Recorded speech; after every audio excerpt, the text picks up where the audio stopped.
چوتھا دور خلافت، علی ممبر پر آ گئے، علی ظاہری طور پر چوتھے خلیفہ ہو گئے، علی ممبر پر آئے، ازدحام تھا مسجد کوفہ میں، مسجد نبوی میں، مدینے میں ازدحام تھا، اور سب علی کو مبارکباد دے رہے تھے، علی کو مبارکباد دے رہے تھے، یا علی مبارک ہو، یا علی مبارک ہو، یا علی مبارک ہو۔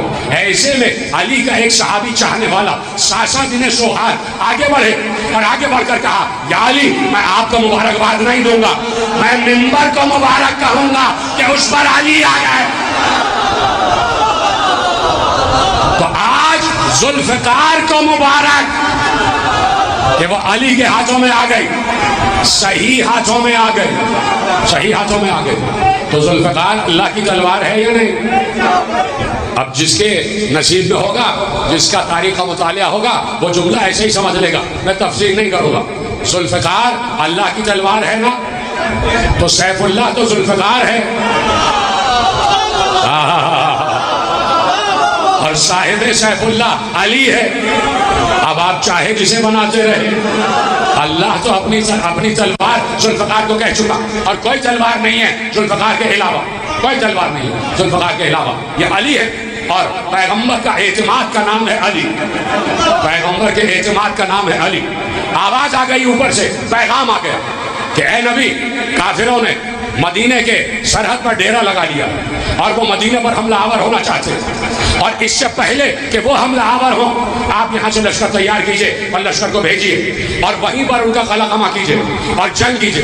جب اللہ کا حکم آیا تو پیغمبر نے لشکر ترتیب دیا، پیغمبر مدینے سے باہر آ گئے، وہ لشکر مدینے کی سرحد پر ہے، مدینے سے دور مدینے کی سرحد پر ہے، پیغمبر نے لشکر ترتیب دیا اور ایک سردار بنایا، ایک کو سردار بنایا، جاؤ لشکر لے کے جاؤ اور دیکھو جنگ کیے بغیر واپس نہ آنا۔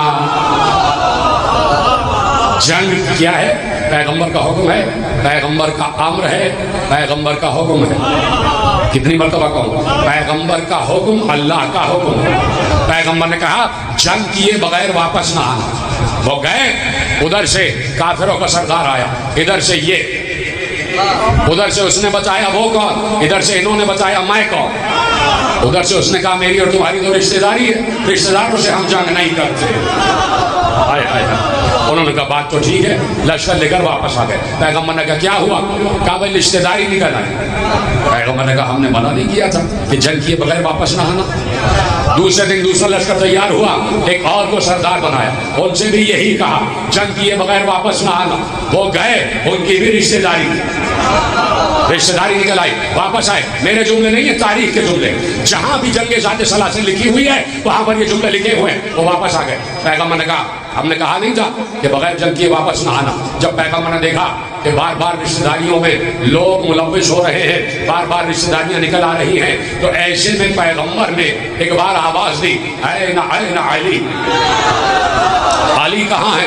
علی آئے، لبیک یا رسول اللہ۔ یہ لبیک یا رسول اللہ کا نعرہ سنت علی ہے، لبیک یا رسول اللہ۔ کہ علی تم جاؤ اور جنگ کیے بغیر واپس نہ آنا۔ ختم ہو رہی ہے گفتگو، تم جاؤ اور جنگ کیے بغیر واپس نہ آنا۔ خدا کی قسم، تفصیل لکھنے والوں نے، علماء نے یہ لکھا کہ جیسے ہی پیغمبر نے کہا یا علی تم جاؤ اور جنگ کیے بغیر واپس نہ آنا، تو جیسے ہی علی فوراً گھوڑے پر بیٹھے، اور علی نے پلٹ کے دیکھا بھی نہیں کہ لشکر آ رہا ہے یا نہیں۔ جدھر ہے سلامت رہے، علی نے پلٹ کے نہیں دیکھا کہ لشکر آ رہا ہے یا نہیں، اس لیے کہ علی سے رسول نے کہا تھا یا علی تم جاؤ۔ علی چلے، اب لشکر عادتاً پیچھے آیا، لشکر عادتاً پیچھے آیا، اور اس لیے بھی پیچھے آیا، جدھر ہے جس نوجوان نے جملہ محفوظ کیا خدا سلامت رکھے، اس لیے بھی پیچھے آیا کہ علی جا رہا ہے اور ہماری فتح یقینی ہے، اور یہ بھی پتا ہے کہ علی ایک کریم انسان کا نام ہے۔ علی جب فتح کرتا ہے تو پلٹ کر دیکھتا بھی نہیں کتنا مال غنیمت ہے، علی دیکھتا بھی نہیں پلٹ کے کہ مال غنیمت کتنا ہے، سب پیچھے پیچھے آئے۔ علی سوار ہوئے اور گھوڑے پر سوار ہوئے، علی اس راستے سے نہیں گئے جس راستے سے روز لشکر جا رہا تھا، علی نے نیا راستہ اپنایا، ایک شارٹ کٹ اپنایا، اس لیے کہ علی چاہتے تھے کہ پیغمبر کے حکم پر جلد از جلد عمل ہو جائے۔ گھوڑا سر پر دوڑ رہا تھا، گھوڑے کے سم چٹانوں سے ٹکرا رہے تھے، سموں سے چنگاریاں ابھر رہی تھی۔ بھائی جو نوجوان میرا ساتھ دے رہے ہیں ان کو سلام ہے۔ گھوڑے کے سم چٹیل میدان تھا، چٹانیں تھی، چھوٹے چھوٹے پتھر تھے، ان سے گھوڑے کے سم ٹکرا رہے تھے، گھوڑے کے سموں سے چنگاریاں نکل رہی تھی، گھوڑا بھی جلال میں تھا، اس کے منہ سے جھاگ بہہ رہا تھا، اس کے منہ سے جھاگ بہہ رہا تھا۔ اور ایسے میں علی تیز سر پر گھوڑا دوڑاتے ہوئے صبح ہونے سے پہلے لشکر کے سر پر پہنچ گئے۔ لشکر ابھی پیچھے ہے، کافروں کے لشکر کے سامنے علی پہنچ گئے، اسلامی لشکر ابھی پیچھے ہے، اس لیے کہ علی تیزی سے جا رہے تھے اور علی کو لشکر کی ضرورت ہی نہیں، اس لیے کہ علی اپنی ذات میں خود لشکر ہے، اپنی ذات میں خود ایک فوج ہے۔ علی سر پر گھوڑا دوڑاتے ہوئے دشمن کے سر پر پہنچ گئے اور علی نے للکار کر کہا آؤ میرا مقابلہ کرو۔ وہاں سے 11 سردار برآمد ہوئے، 12,000 کا لشکر تھا وہاں، 12,000 کا لشکر، 11 سردار باہر آئے۔ انہوں نے پوچھا تم کون؟ علی نے کہا پہلے تم بتاؤ تم کون؟ ان 11 نے اپنا تعارف کرایا۔ اب علی نے کہا پہچانو میں ابو طالب کا بیٹا علی، پہچانو میں ابو طالب کا بیٹا علی۔ ان 11 کے 11 نے مل کر کہا ہاں ہمارا مقصد تم ہی سے تھا، چاہے محمد آ جائیں چاہے تم آ جاؤ بات ایک ہی ہے، ہم تمہیں زیر کریں گے، تم سے ہی لڑیں گے، آؤ حملہ کرو۔ علی نے کہا ہم کبھی حملے میں پہل نہیں کرتے، یہ ہم بنی ہاشم کا طریقہ نہیں ہے، ہم کبھی حملے میں پہل نہیں کرتے، تم حملے میں پہل کرو۔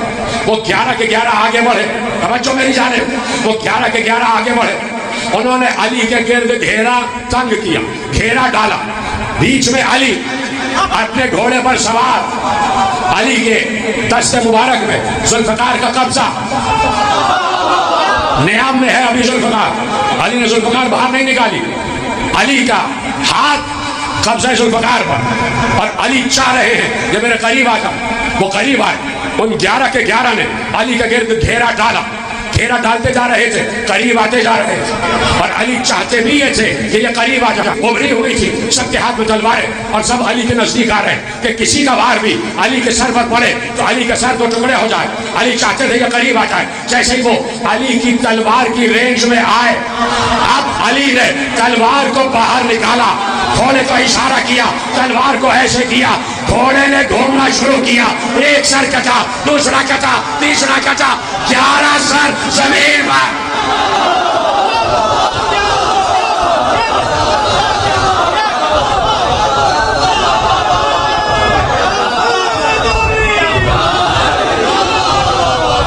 اتنی تیزی سے یہ ہوا کام کہ مجھے بتانے میں دیر لگی ہے، مجھے بتانے میں دیر لگی ہے۔ علی نے چشمے زدن میں 11 گلے کاٹے، 11 کے 11 سر مائے کھاڑ کے زمین پر گرے، 12,000 لرزے میں آ گئے۔ یہ کون آ گیا؟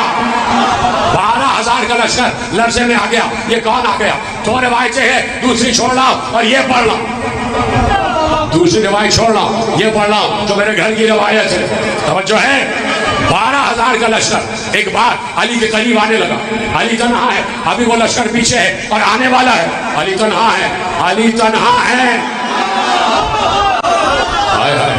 جملہ محفوظ کریں گے، یا تو لفظ تنہا اس علی پر سجا ہے، علی اکیلا کافی ہے، علی اکیلا کافی ہے، علی کافی ہے، علی اکیلا کافی ہے۔ سامنے 12,000 لشکر مستعد ہو کر علی کے قریب آئے، علی نے تلوار کو نیام میں رکھ لیا، اس پر غور نہیں کیا، علی نے تلوار کو واپس نیام میں رکھا۔ سب حیران ہیں کہ علی نے تلوار کو نیام میں رکھ لیا، اب کیا کرنے والے ہیں؟ علی ہے ید اللہ، علی ہے ولی اللہ، علی صاحب ولایت ہے، اور ولایت بھی اللہ والی، انسانوں کا بنی ہوئی ولایت نہیں ہے، انسانوں کی دی ہوئی ولایت نہیں ہے، اللہ کی دی ہوئی ولایت ہے۔ تو علی کے ہاتھ میں جو چیز آ جائے علی کا اس پر تصرف ہو جاتا ہے، علی کا اس پر اختیار ہو جاتا ہے، اور اس چیز پر واجب ہے کہ علی کا حکم مانے۔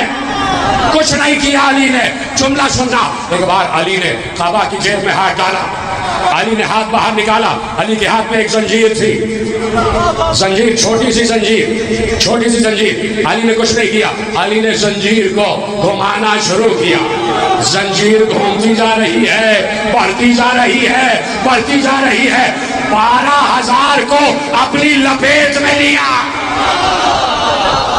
12,000 کو علی نے زنجیر میں قید کیا اور قید کر کے لے چلے۔ ایسے میں اسلامی لشکر بھی آ گیا، 12,000 کو گرفتار کیا گیا، اور ایسے میں ختم ہو رہی ہے بات، علی آئے، صبح ہو چکی تھی، صبح ہو چکی تھی، ادھر پیغمبر نماز پڑھا رہے تھے فجر کی، مدینے میں پیغمبر فجر کی نماز پڑھا رہے تھے، نماز ختم ہو گئی، اصحاب نے نبی کو گھیر لیا، یا رسول اللہ روزانہ جو سورہ پڑھتے ہیں آج وہ نہیں پڑھا، کیا کوئی نئی وحی آ گئی؟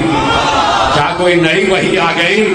کیا کوئی نئی وحی آ گئی؟ کہا ہاں وحی آئی ہے، وَالْعَادِيَاتِ ضَبْحًا فَالْمُورِيَاتِ قَدْحًا فَالْمُغِيرَاتِ صُبْحًا فَأَثَرْنَ بِهِ نَقْعًا فَوَجَدْنَ بِهِ سَبْحًا وَوَسَطْنَ بِهِ نَقْعًا إِنَّ الْإِنسَانَ لِرَبِّهِ لَكَنُودٌ۔ کہا مجھے تیز دوڑتے ہوئے گھوڑوں کی قسم، ان کے سموں سے ابھرتے ہوئے چنگاریوں کی قسم، ان کے منہ سے بہتے ہوئے چھاگ کی قسم، صبح دم لشکر کے سر پر پہنچانے کی قسم، اور وسطنا بہی جماعت، اور ان کے اس جمعیت پر پہنچانے کی قسم۔ سب کہہ رہے ہیں کون سا سورہ ہے، کون سا سورہ ہے؟ یہ گھوڑے کی شان میں آیت نازل ہو گئی، گھوڑے کی شان میں آیت نازل ہو گئی، گھوڑے کی شان میں آیت نازل ہو گئی۔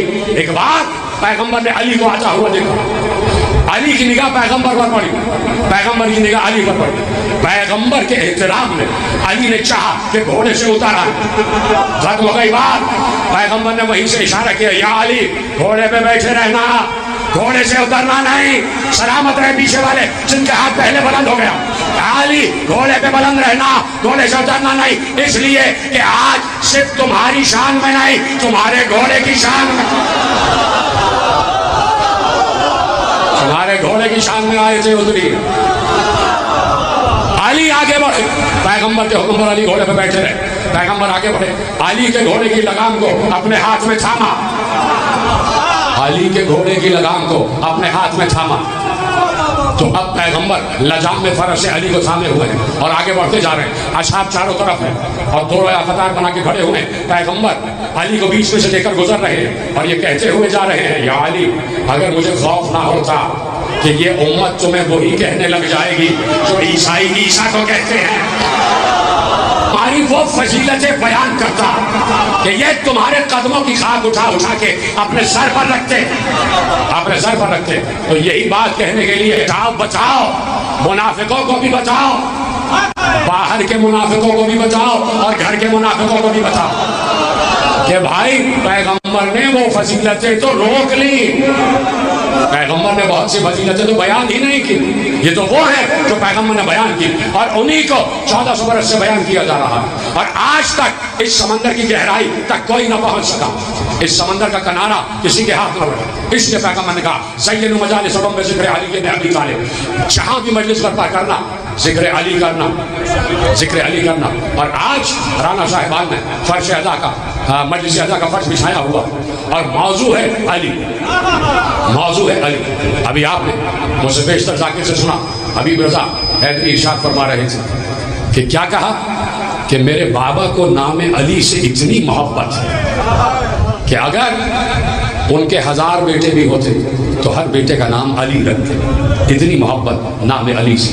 وہ میرے عزیزو، خود حسین بھی تو اپنے وقت کا علی ہے نا، خود علی بھی اپنے وقت کا علی ہے، خود حسن بھی اپنے وقت کا علی ہے، اور خود حسین بھی اپنے وقت کا علی ہے، اور زین العابدین کا تو نام ہی علی ہے، نام ہی علی ہے۔ ختم کرنا بعد مختصر سے 2 لفظ آپ کے حوالے کرنا ہے اور ایک روایت، اور اس روایت پر مجلس کا اختتام۔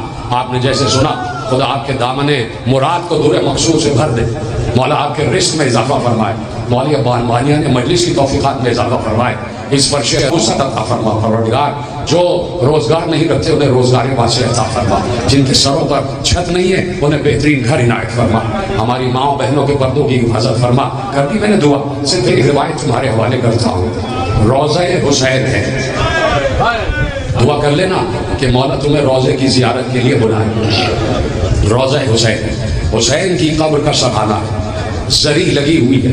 ایک ذاکر آ گیا، عراقی ذاکر، اس نے مسائل پڑھے اور ایسے مسائل پڑھے کہ در و دیوار سے رونے کی آواز آ رہی تھی. اس نے ایک مصیبت عجیب پڑھی. سامنے ایک عالم بھی بیٹھا ہوا تھا. اس نے کہا کہ اے رونے والو، اے ہائے کہہ کے رونے والو، اے عزاداران حسین، تمہیں کیا پتا کہ حسین پر کیا گزری؟ اس نے کہا تم نے تو صرف یہ سنا ہے کہ حسین کا سر 13 ضربوں سے کٹا اور کٹ کر نوکے سینہ پر آ گیا. اس نے کہا تمہیں یہ معلوم ہی نہیں کہ حسین کا سر کٹ کے نوکے سینہ تک آنے تک حسین کے سر کے ساتھ ہوا کیا ہے. اس نے مسائل بیان کر دیے. وہ عالم لاہور پڑھ کے اٹھتا ہوا چلا گیا اور یہ کہتے ہوئے گیا یہ ذاکر اپنی طرف سے مسائل بناتے ہیں، یہ اپنی طرف سے مسائل گڑ گڑ کے پڑھتے ہیں تاکہ رلا دے لوگوں کو. خبردار ایسے مسائل نہیں پڑھنے چاہیے. ایک بار وہ اپنے گھر گیا، سو گیا. وہ عالم سویا تو اس نے خواب میں ابا عبداللہ کو دیکھا. اس نے حسین کو خواب میں دیکھا اور اس نے حسین کو سلام کیا. حسین نے جواب سلام نہیں دیا.